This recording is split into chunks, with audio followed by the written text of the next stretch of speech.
নমস্কার বন্ধুরা, মনিকার হেসেল থেকে তোমাদের সবাইকে স্বাগত। আশা করি তোমরা সকলেই খুব ভালো আছো, আমিও ভালো আছি। তো আজকে এটা হচ্ছে গাং ট্যাংরা বলে, মানে গঙ্গার মনে হয় মোরলা, ট্যাংরা না মোরলা, গাং মোরলা।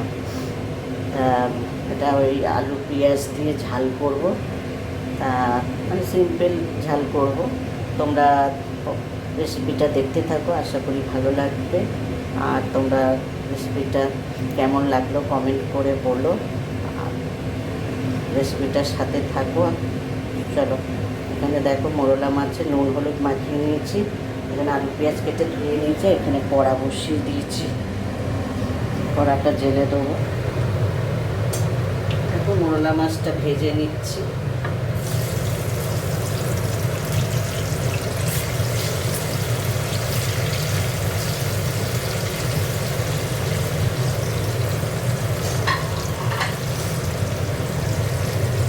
দেখো মাছগুলো ভাজা হয়ে গেছে, এখানে আলু পেঁয়াজটা দিয়ে দেবো।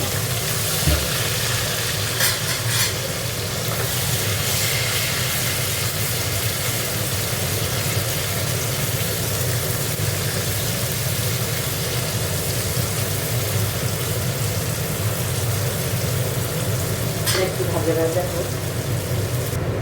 দেখো আলু পেঁয়াজটা ভাজা হয়ে গেছে, এবার একটু হলুদ দিয়ে দেবো,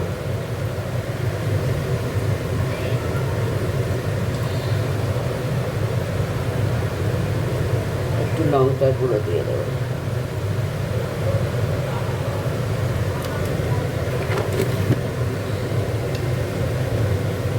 একটু নুন দিয়ে দেবো,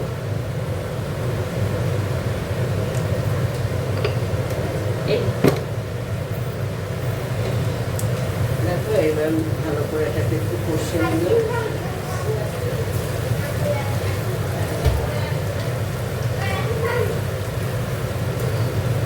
আর কিছু দেবো না, একটু জল দিয়ে দিচ্ছি।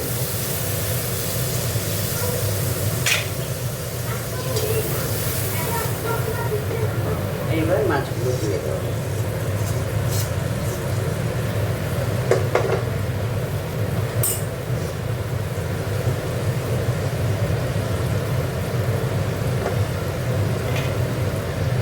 আর একটু জল দিয়ে দিচ্ছি, আলুগুলো সেদ্ধ হবে।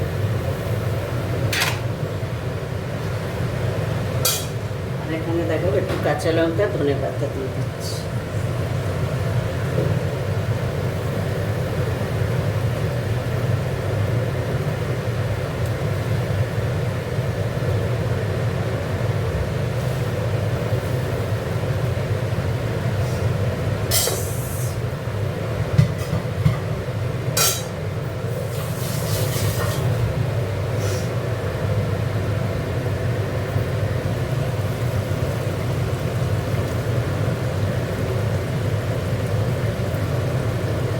আলু সেদ্ধ হয়ে গেছে, ঝোলটা একটু কমাবো, মাখা মাখা করবো তো।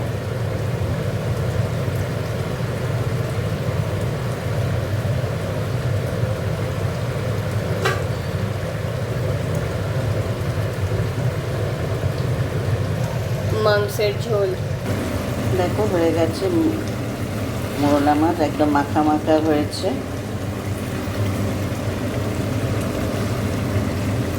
এইভাবে ঝাল করলে দারুণ লাগে। তো চলো একদম এবার নিভিয়ে দেবো।